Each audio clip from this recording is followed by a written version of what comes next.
Hello viewers, welcome back to my channel. ఇంట్లోనే ఈజీగా నెయ్యి ఏ విధంగా ప్రిపేర్ చేసుకోవచ్చు అయితే ఈ వీడియోలో అయితే చూపిస్తాను. ఈ ట్రిక్స్ ఫాలో అయ్యారనుకోండి, కొన్ని పాలతో కానీ మనం కొనుక్కునే ప్యాకెట్ పాలతో కానీ నెయ్యి అయితే ఈజీగా అయితే ప్రిపేర్ చేసుకోవచ్చు. మన ఓన్ చేతితో మనం నెయ్యి ప్రిపేర్ చేసుకోవడంలో ఉండే సాటిస్ఫాక్షనే వేరు కదా.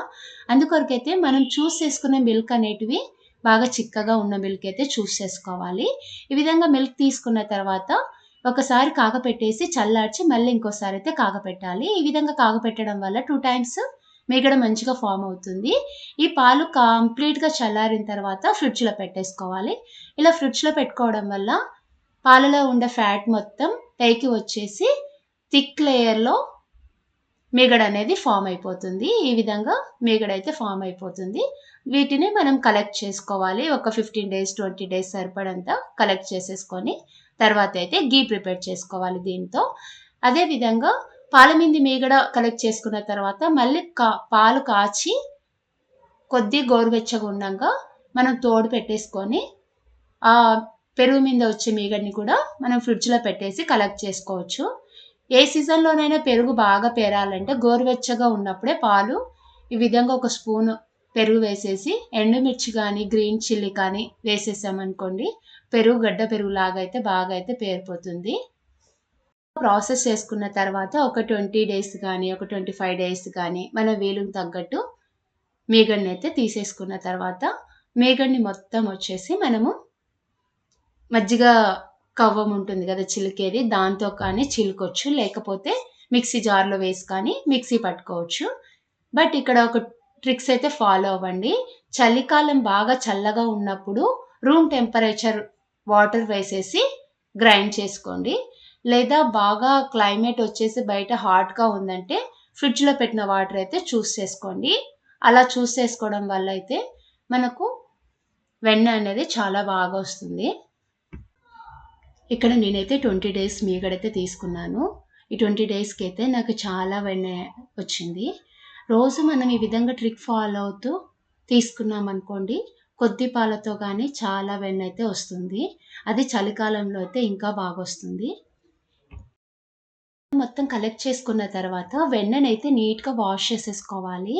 బాగా చేయితో కలుపుతూ వాష్ చేసుకోవాలి. ఈ విధంగా ఒక 4, 5 టైమ్స్ చేసామనుకోండి, నెయ్యి టేస్ట్ చాలా బాగుంటుంది.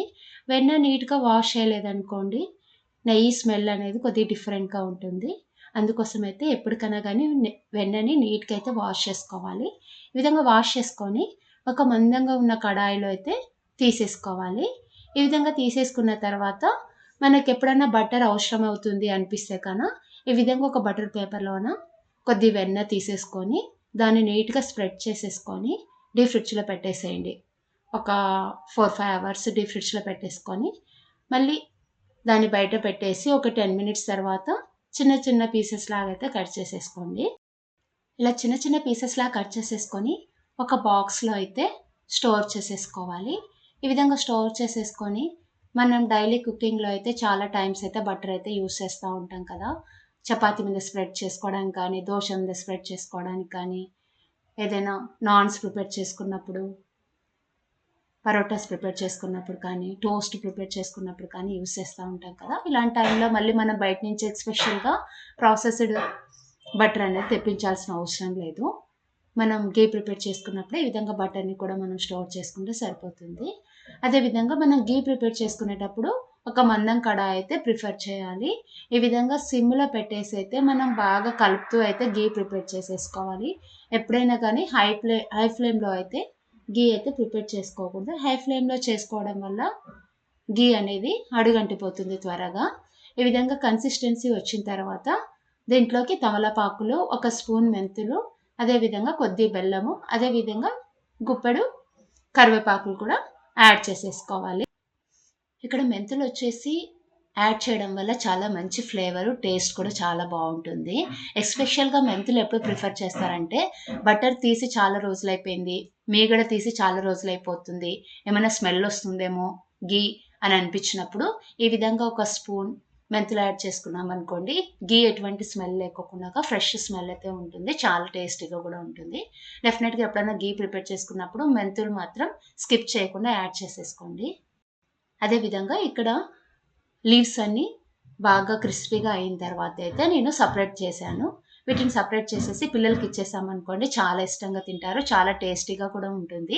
ఈ విధంగా ఘీ అయితే కింద గసి అంటాం కదా! అది వచ్చేసి ఈ కలర్‌కి చేంజ్ అవ్వాలి. అంతవరకైతే ఘీ అయితే ప్రిపేర్ చేసేసుకోవాలి. మరీ తెల్లగా ఉన్నా, మరీ బ్లాక్‌గా అయిపోయినా గానీ టేస్ట్ అనేది మిస్ అయిపోతుంది. ఈ గసి వచ్చేసి చాలామంది వేడి వేడి అన్నంలోకి కలుపుకొనైతే తింటారు. అలా కూడా తీసుకోవచ్చు. చాలా మంచిది హెల్త్‌కి. బట్ ఘీ అనేది వీక్లీ వన్స్ 10 డేస్‌కోసారి ప్రిపేర్ చేసుకున్న వాళ్ళైతే గసి కూడా పాడేయకుండా అయితే యూజ్ చేసుకోవచ్చు. ఈ విధంగా అయితే ఎయిర్ టైట్ గ్లాస్ కంటైనర్‌లో ఘీ స్టోర్ చేసుకొని ఫ్రిడ్జ్‌లో పెట్టేసుకున్నామనుకోండి చాలా రోజులైతే యూజ్ చేసుకోవచ్చు. వీడియో నచ్చినట్లయితే ప్లీజ్ లైక్ చేసి సబ్స్క్రైబ్ చేయండి. అదే విధంగా బెల్ ఐకాన్ అయితే ఆన్ చేసుకోండి. మన జేజే వెరైటీస్ నుంచి అయితే ఇంకా మంచి మంచి రెసిపీస్ అయితే మీ ముందుకు వచ్చేస్తాయి. Thanks for watching. Bye bye.